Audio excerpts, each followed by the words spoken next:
Salut, je m'appelle Nate et j'ai 15 ans. Il y a quelques années, ma famille a déménagé dans une nouvelle ville, donc j'ai dû changer d'école. Depuis ce moment-là, je mentais à mes parents en disant que tout allait bien. Alors qu'en vrai, je n'avais pas du tout d'amis. J'étais timide et réservé, et donc j'avais vraiment du mal à me faire des potes. Mon histoire a commencé le jour où j'ai trouvé une enveloppe bizarre sur le pas de ma porte. Mais avant de te raconter mon histoire, je te conseille de t'abonner à la chaîne. Pour être honnête, au début, je n'y ai pas fait attention. Comme j'ai dit, je n'avais pas de potes, donc personne n'aurait pu m'envoyer quoi que ce soit. Je l'ai ramassé et je voulais déjà l'apporter à mes parents. Quand tout d'un coup, j'ai vu mon nom au dos. À l'intérieur de l'enveloppe, il y avait une lettre manuscrite avec une écriture horrible. Mais tout ce que je voyais en vrai, c'était les photos de moi, avec une cigarette à la main. Elles avaient été prises dans une colo d'été où j'ai été il y a quelques mois. La lettre me disait qu'à partir de ce moment-là, je devrais suivre toutes les instructions de l'expéditeur anonyme. Sinon, mes parents verraient ces photos. Effrayé et en colère, j'ai regardé autour de moi et j'ai aperçu les cheveux roux de quelqu'un qui se cachait derrière la haie de la maison de notre voisin. Je suis sorti en courant, espérant démasquer le mystérieux anonyme, mais je suis arrivé trop tard. Je n'ai pas réussi à l'attraper.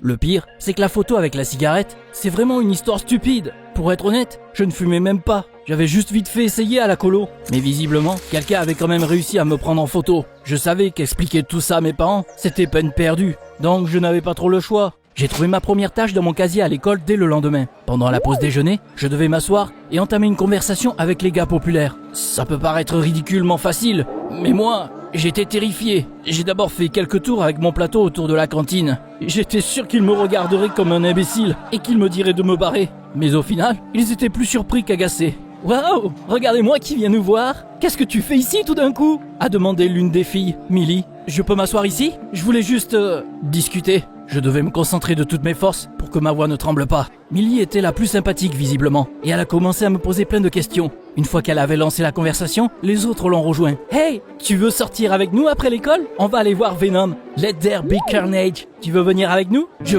ne peux pas. Je dois finir mes devoirs, désolé. » Avant qu'il ne puisse dire quoi que ce soit, j'ai bondi de la table et je suis pratiquement sorti en courant de la cantine. Je ne pouvais plus lutter contre cette peur inexplicable. Mais le plus important, c'était que j'avais réussi ma tâche. La deuxième note m'attendait dans le casier de l'école dès le lendemain. Maintenant, j'étais sûr que le mystérieux expéditeur de la lettre était dans la même école que moi. En regardant autour de moi, j'ai vu un type avec des cheveux roux pas loin. J'ai pensé, c'est suspect tout ça. Mais je n'ai pas eu le temps de faire quelque chose, parce que j'étais déjà en retard pour les cours. Pour la deuxième tâche, je devais rejoindre un club scolaire. Le truc, c'est que juste y penser me faisait transpirer et me donnait la bouche sèche. Après les cours, je suis allé jeter un coup d'œil au tableau d'annonce de l'école. J'ai toujours aimé faire du sport et je voulais trouver un club d'athlétisme, mais je n'y ai pas vu un seul club de sport. J'ai donc choisi de rejoindre un club de théâtre. Les auditions avaient lieu dans le hall principal de l'école. Je devais monter sur scène et réciter un texte. J'étais persuadé que tout le monde se moquerait de moi. Il n'y avait qu'un seul truc qui me donnait confiance en moi, le fait que les gars de la veille avaient été très sympathiques. Et si tout irait bien finalement ? Vous qui êtes maintenant l'ornement frais du monde. Au début, je récitais mon texte les yeux fermés, vu que j'étais horrifié. Quand j'ai finalement décidé de les ouvrir, j'ai vu que tout le monde autour de moi me regardait avec curiosité. Personne n'a même pensé à rire. Après les auditions, un des lycéens s'est approché de moi. « T'as vraiment géré ! On devrait te donner le rôle principal dans la prochaine pièce de théâtre de l'école. » C'était vraiment agréable d'entendre ça. Pendant une brève seconde, j'ai même failli accepter. Mais ensuite, comme toujours, j'ai eu peur et je me suis enfui. Après tout, ma tâche me disait d'adhérer à un club, pas d'en être un membre actif. Le lendemain, il n'y avait pas de nouvelles lettres dans mon casier. J'ai poussé un soupir de soulagement en me disant que la personne anonyme en avait marre de jouer avec moi. Mais quand j'ai commencé à sortir des cahiers de mon sac à dos, un morceau de papier est tombé à mes pieds. J'ai tout de suite su de qui ça venait. J'ai commencé à regarder autour de moi et une fois de plus, j'ai vu les cheveux roux pas loin. Sans y réfléchir deux fois, je me suis mis à courir. Et dans le couloir, je l'ai enfin attrapé et je l'ai plaqué contre le mur. « Tu penses que c'est drôle ? Qu'est-ce que tu fais ? J'en ai marre de tes tâches stupides là !» Mais l'étranger aux cheveux roux m'a juste regardé, terrifié, comme si j'étais fou. « Mais t'as perdu la tête ? Je n'ai aucune idée de quoi tu parles. Laisse-moi tranquille !» Il s'est libéré et s'est enfui et je suis resté tout seul dans le couloir. Ma prochaine tâche était d'organiser une sorte d'événement à l'école. C'était trop pour moi. J'ai déchiré la lettre, énervé, et les piétiné par terre. Je suis rentré chez moi, bien déterminé à parler des cigarettes à ma mère. Je préférerais être puni plutôt que de continuer à me faire chanter. Mais le truc, c'est que quand je suis revenu chez moi, j'ai vu que la porte était couverte de photos de moi. Sur les photos, il y avait tous les trucs que j'avais fait ces derniers mois qui pourraient potentiellement me faire punir. Moi en train de sécher des cours, en train de tricher, ou quand je suis sorti de chez moi la nuit. Quelqu'un avait tout un dossier sur moi. Mes parents ne devaient pas du tout voir ces photos. Celui qui me faisait chanter ne me laissait plus le choix visiblement. J'ai passé les jours suivants à essayer de comprendre quel genre d'événement je voulais organiser. J'ai fini par choisir un événement sportif. Et à ma grande surprise, imprimer des dépliants puis les accrocher dans l'école n'était pas du tout effrayant. J'étais limite content de le faire même.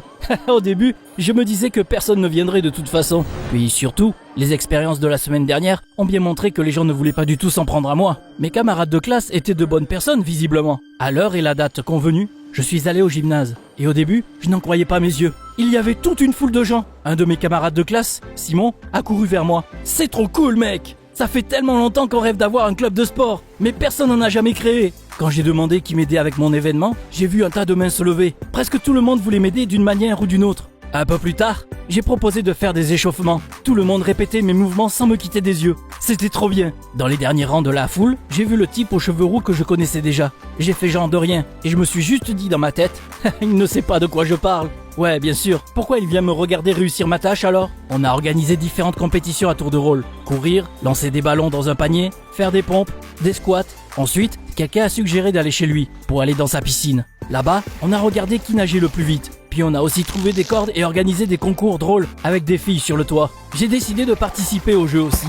Et à ma grande surprise, je n'étais plus du tout timide ou quoi. Le lendemain a été une expérience tout à fait unique pour moi à l'école. Tout le monde me saluait, me souriait, me faisait coucou. Il y a encore Simon qui est venu vers moi en courant avant de me dire « C'est tellement cool que tu te sois enfin ouvert. Quand t'as été transféré dans notre école, on voulait faire ta connaissance. Mais tu étais tellement maussade que tout le monde avait peur de toi. » Ces paroles m'ont carrément choqué. Je n'y aurais jamais pensé. Mais ensuite, il a dit « Au fait, tu veux diriger le club de sport de façon permanente? Tout le monde a vraiment kiffé hier. » Encore une fois, j'étais tellement choqué que je ne savais pas quoi lui dire. Après que Simon soit parti en cours, j'ai sorti une lettre de mon casier avec ma dernière tâche. Maintenant, je devais aller à une soirée que Millie, la fille populaire, organisait.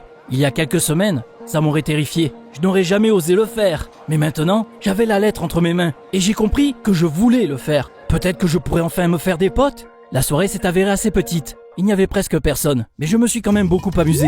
On passait un bon moment avec Simon, quand parmi les gens, j'ai vu le mec aux cheveux roux. Sans réfléchir à deux fois, je l'ai rejoint. Et écoute, tu n'as plus à mentir. Je sais que c'est toi qui m'as envoyé ces lettres pendant tout ce temps. Et tu sais, je voulais te remercier. Ça m'a vraiment aidé. Sauf que, encore une fois, le gars me regardait comme si j'étais fou. C'est là que quelqu'un a posé une main sur mon épaule. Je me suis retourné et j'ai vu Millie sourire. Elle a tiré ma manche et m'a conduit quelque part. Quand on était dans la cour, j'ai entendu une foule de gens dire « Surprise !» Un groupe d'étudiants s'est précipité pour me serrer dans ses bras et me secouer. Tout le monde me souriait. Tout le monde était heureux. En fait, la soirée était beaucoup plus grande que je ne le pensais. Complètement perdu, j'ai regardé Millie. Eh bien, qu'est-ce que tu regardes? Elle est en ton honneur cette soirée. On est vraiment tous contents que t'aies enfin arrêté de bouder. Et on est surtout contents que t'aies organisé une compétition aussi cool. Mais les surprises ne se sont pas arrêtées là. Un peu plus tard, Millie m'a encore pris à part et m'a dit d'une voix calme et timide. Écoute, voilà le truc. C'est moi qui t'ai envoyé ces lettres avec toutes ces tâches.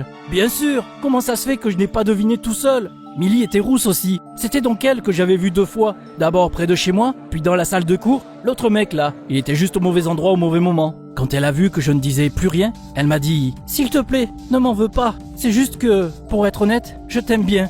J'ai essayé tellement de fois de venir te parler. J'ai tout essayé, mais tu me laissais toujours toute seule. C'est pourquoi, quand je t'ai vu à la colo, j'ai tout de suite trouvé un plan. J'étais vraiment confus. Il y a une demi-heure, j'avais voulu remercier le mystérieux expéditeur anonyme. Mais maintenant que je la regardais dans les yeux, je sentais la colère monter en moi. Après tout, accomplir ces tâches avait été incroyablement difficile pour moi. Millie m'avait littéralement fait chanter. Elle n'avait pas le droit de faire ça. À ce moment-là, Millie m'a tendu la main et m'a regardé avec des yeux implorants. J'ai finalement pris mon courage à 2 mains. Lui ai pris la main et lui ai dit que je n'étais pas du tout en colère. Après tout, sa thérapie de choc m'avait fait du bien. Ma vie ne sera plus jamais pareille, et c'est tant mieux.